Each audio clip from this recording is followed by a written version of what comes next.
Ani Bojo Harminishkak Indishnakas. Ani Bojo Jikwes Dishnikas Wabjesh Dodem Wikwem Kong Donjiba. Ani Bojo Carly Indigenous. My name is James Young, and I'm here doing my questions at Fort Carlton. Okay, Dante. My name is Laura Swellen of Kicho First Nations.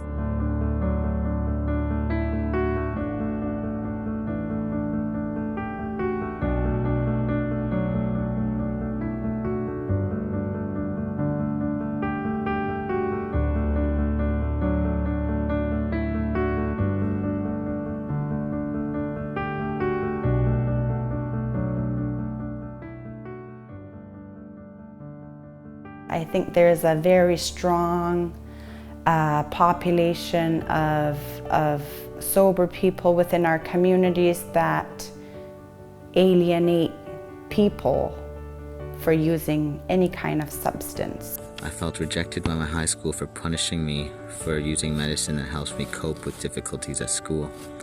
I feel that elders look down on me for using substance recreationally, that they do not recognize cannabis or mushrooms as medicine. It feels very lonely to be judged negatively based on my use, and this impacts my social life in many ways. How do we shame and stereotype people who use substances? By treating them as less than and judging without knowing their situation. What can be intimidating is the expectation that you have to be sober to attend ceremonies, that you have to be sober to attend sharing circles, or to attend anything that is a sacred practice. But sometimes attending that circle, attending that ceremony from afar can be a breaking point or a catalyst to some to begin their recovery and healing journey. Apathy would be the perfect word for people who stereotype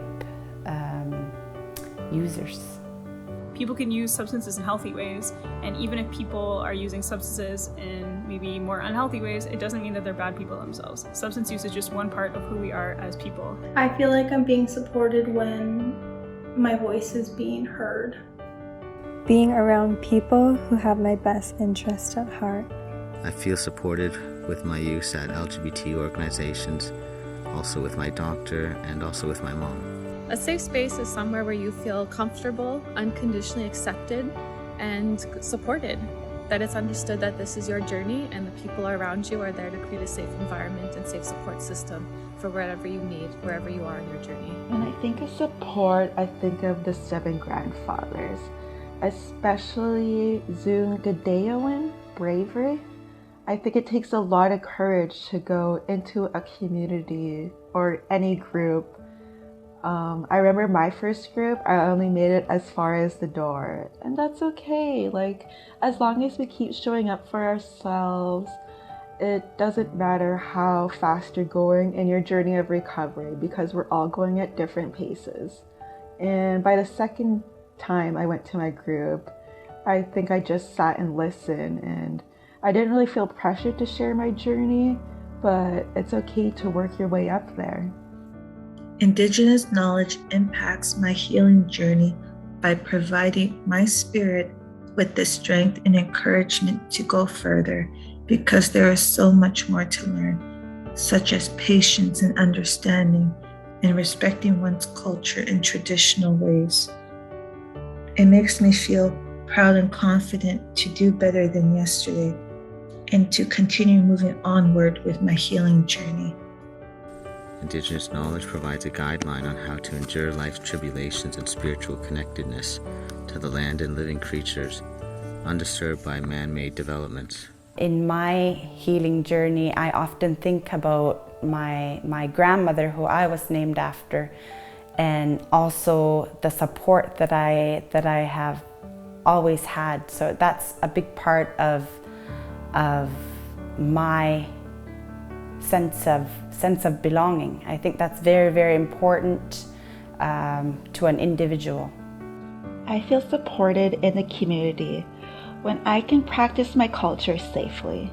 To me, this can mean having a dedicated place to smudge, as well as having access to my medicines like sage.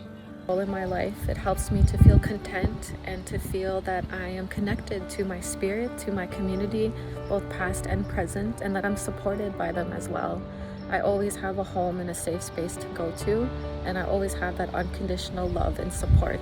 In order to feel supported within our communities, there needs to be specific programs in place, such as addiction programs, health and well-being, holistic practices, elder and youth programs, such as storytelling.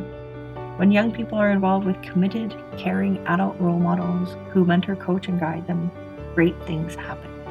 We need to encourage community members to step up to the plate and volunteer for these activities and allow money to go towards needed equipment, participant fees, facility rentals, transportation if needed, and healthy snacks when kids do attend. I've learned that the best way to balance those supports is by following your own compass. You listen to your spirit and you listen to what is right for you. I believe that mainstream and traditional supports can go hand in hand, and how that looks like is very individual. What works for one person may not work for another. It is what the person in recovery wants and needs.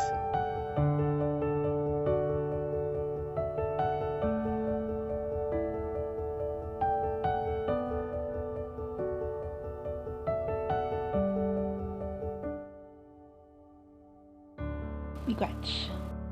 So that's it. Thank you. Thank you, Masicho. Miigwech.